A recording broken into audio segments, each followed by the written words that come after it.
Have you or your family or friends ever experienced the presence of an angel? Angels are often depicted in festivities such as Christmas, in religious contexts, in the biblical stories with angels. For instance, the birth of Jesus Christ, all to inspire Noah to build an ark, all to protect the world's animals from global flood in the narrative biblical story Noah's Ark. But what of modern and most recent times? Do angels still appear? My next guest is Diana Cooper, and in Diana's late 40s, with no religious spiritual background, had an experience indeed with a presence of an angel. Diane's life was at that moment, in her own words, at bottom, at rock bottom. Even worse, Diane's had no confidence, and could only see darkness ahead. And in a desperate situation, Diana threw herself into a chair one day and said, "If there's anything out there, show yourself, and I'll give you 1 hour." To take up the story about what happened next, I now have Diana on the line. Diana, welcome to the program. Hello. Yes, indeed. I was 42 at the time and going through a divorce, absolute rock bottom, with no religious or spiritual background. In fact, a very third dimensional, ordinary background. Everyone were business people and didn't believe in anything other than what they could see or hear. And yet we know at some level, I sat in this chair and said, if there's anything out there, show me. And this golden angel stepped in, literally put his hand out and took me on a journey and showed me my future. And when we came back, I knew that something profound had happened, but I didn't know what to do with it. So I waited, and some days later, I heard about a hypnotherapy course, and I went on that and trained and started to meet people who were clairvoyant, who did see these things. And I worked as a hypnotherapist, and I was aware of the angels around, but I didn't interact with them. But 10 years later, I was lying in the bath one day asking for guidance with the classes that I ran, and the angels came back.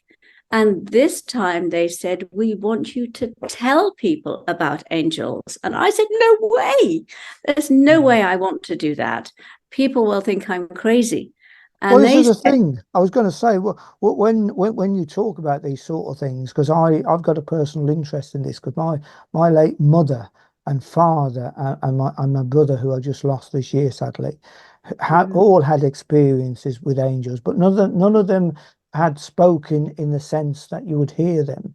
They actually appeared physically in the way that we can see each other today. And I'll get onto that in a moment. But when you said that you had no spiritual background or any belief, what made you say, is there anything out there, do you think? What made you inspire? What inspired you? I was at rock bottom. Yeah. And when you're at rock bottom, there's only one way to go up, and that is up. And so that's where so many people have these experiences, when they literally are at the end of their tether, and that's when the help comes in, because they cry out for help. But when I said to the angel, I don't want to do that, the angel said to me words that I've never forgotten. "Who is doing your work? Is it your ego or your higher self?"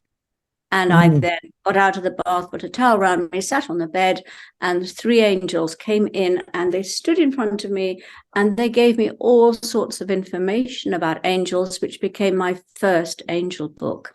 And after that, I worked with them consistently, and I have done for well over 40 years since then. They've always supported me and helped me and been there for me when I needed them. Sorry.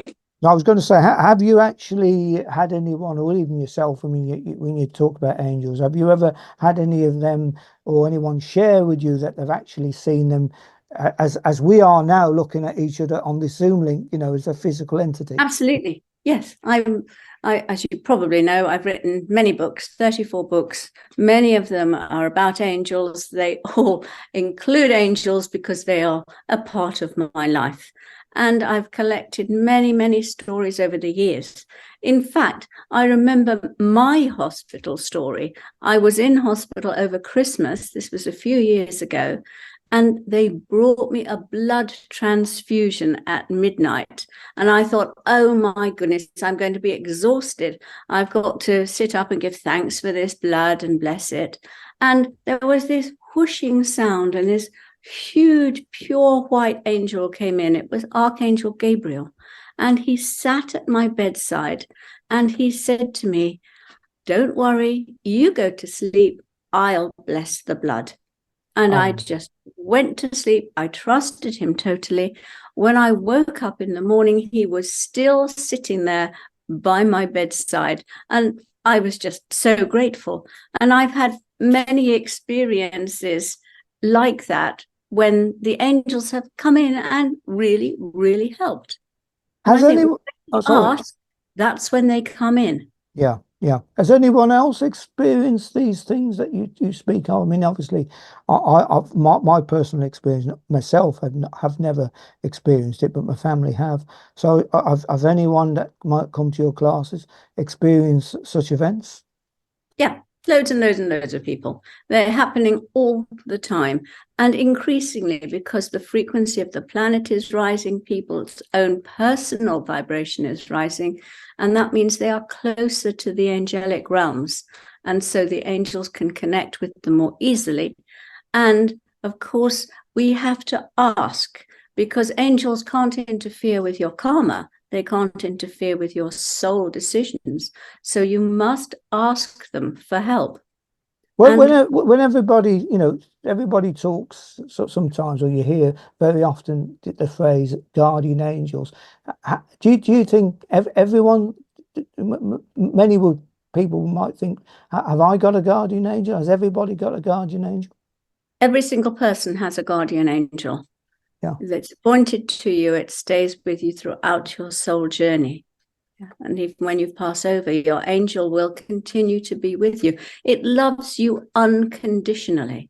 It organizes the synchronicities and the coincidences.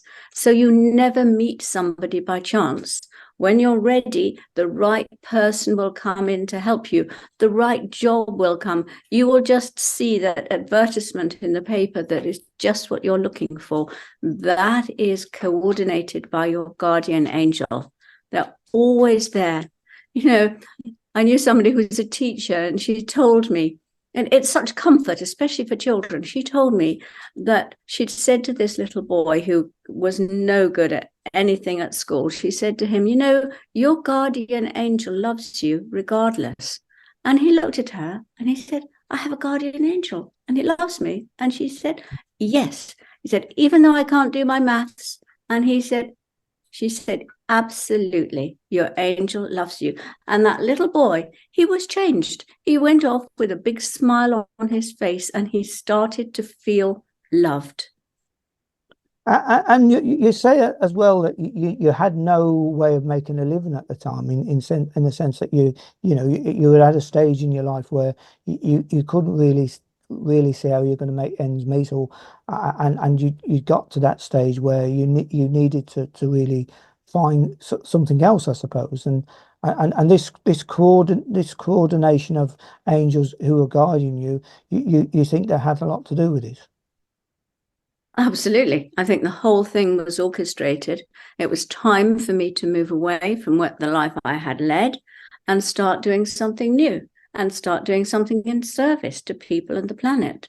And that was the move I was ready for. The angels made sure it happened. And when my first angel book came out, I went on a program that you've probably never heard of because it's now old, but Richard and Judy on This Morning. Oh, yes, I know. Yeah, I know. I've heard of it. They asked me if I'd have my aura photograph taken.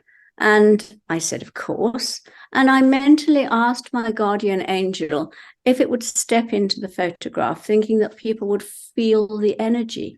And instead of which, my guardian angel impressed itself onto the photograph. You could see its golden head, you could see a wingtip, you could see a golden ray of light. You could actually even see a bar of golden energy across the middle where it was connecting to my guide. And so they had the most calls that they've ever had on any program. But here's the interesting thing. So many people were phoning to say that they had had an angel experience. They had seen their guardian angel, but they had never dared talk about it. And so seeing that program, it helped them.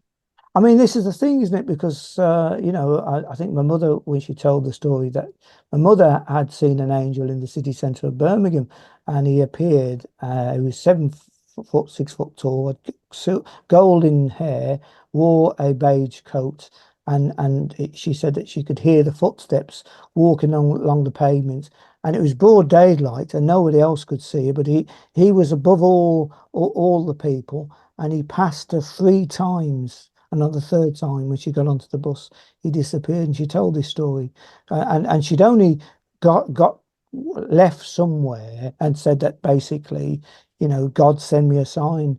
And she often said she'd never asked for a sign again because it was such a dramatic, a dramatic event. She said had she not moved out of the way, he'd have knocked her over. But nobody else could see this figure. And I'd often questioned my mother, my late mum, and said, well, was he as real as I am to you? And, she said, yes. But she often said to me, never tell anyone because they'll think you're mad. And never tell a priest because they'll laugh. I always thought that was strange. It may well be the fact that my mum knew a lot of Irish Catholic priests, and they've all got a sense of humour. Mm-hmm. So, mm-hmm. but it's a story that's always stayed with me.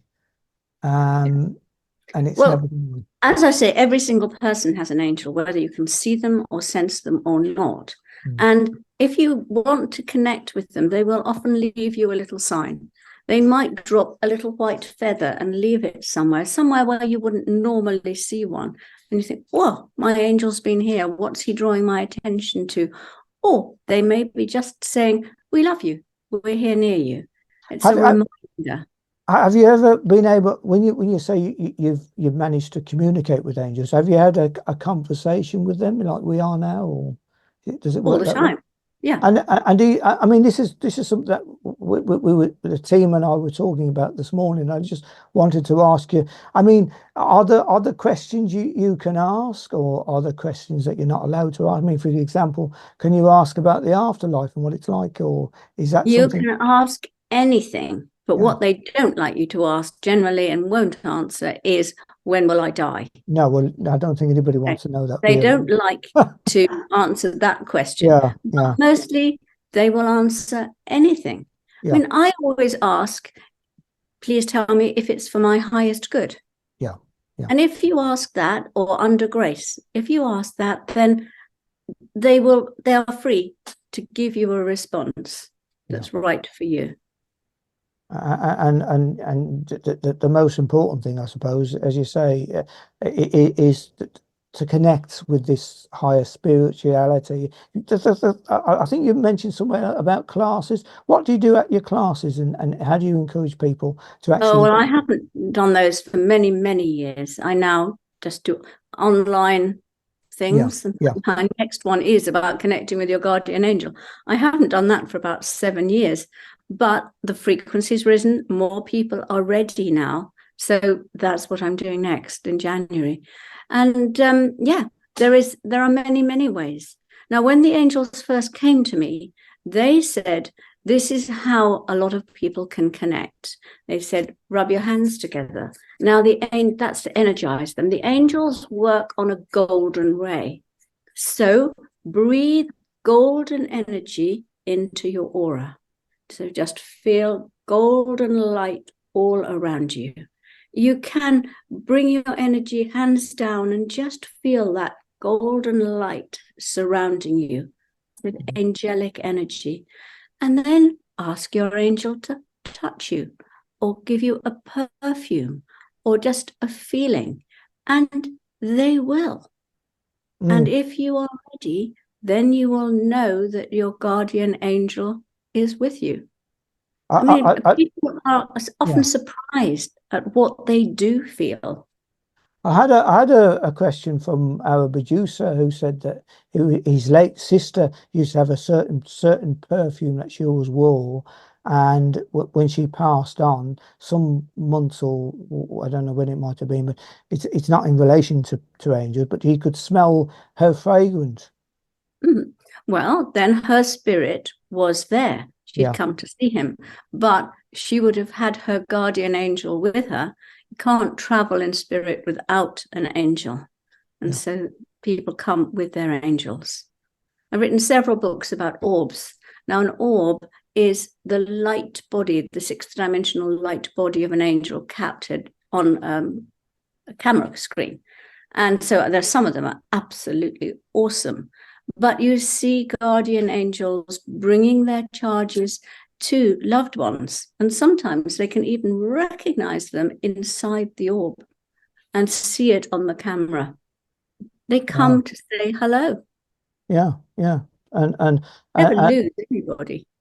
And is there you say there's more so in these days now with the unfortunately the turmoil that we live in the world that we live in, war-stricken countries. Need I mention any of the names? But the difficulties that the planet's going through, and everything within the world now is high tension. It's not all good news, and you feel that there's more sort of presence of angels around now than ever. We create our own reality. You can create a reality of darkness and war by focusing on it, and that's what you will see. That's what will be drawn to your attention. Or you can create a love reality where you see good things and you then automatically attract good things to you. If you focus on love and joy and caring and sending peace to war zones and asking angels to help others, your aura will be such that you draw good things to you. And you then create a good reality. It's entirely up to each one of us. So finally, Diane, I think the best way to sort of bring our interview to a slight close, because I could talk to you about this all afternoon and all morning, but we haven't got that much time, unfortunately. What's the best way to attract your guardian angel into your life? You don't have to attract your guardian angel. It is there. At this moment, your guardian angel is standing right beside you, helping you.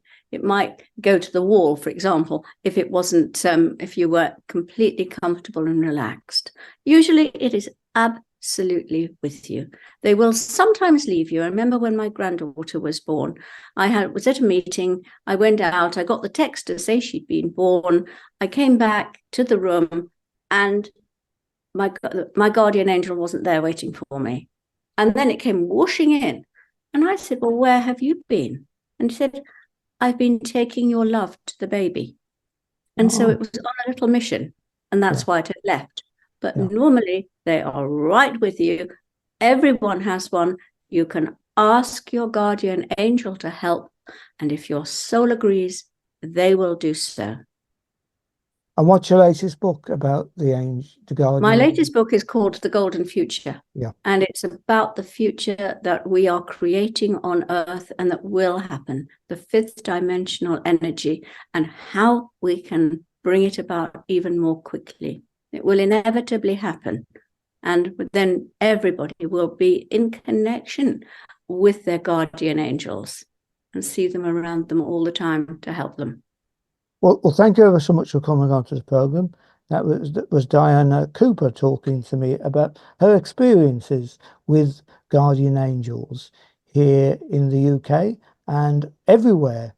All of us have a guardian angel, and I thought that was quite appropriate for this festive season at Christmas. Yes. Happy Christmas.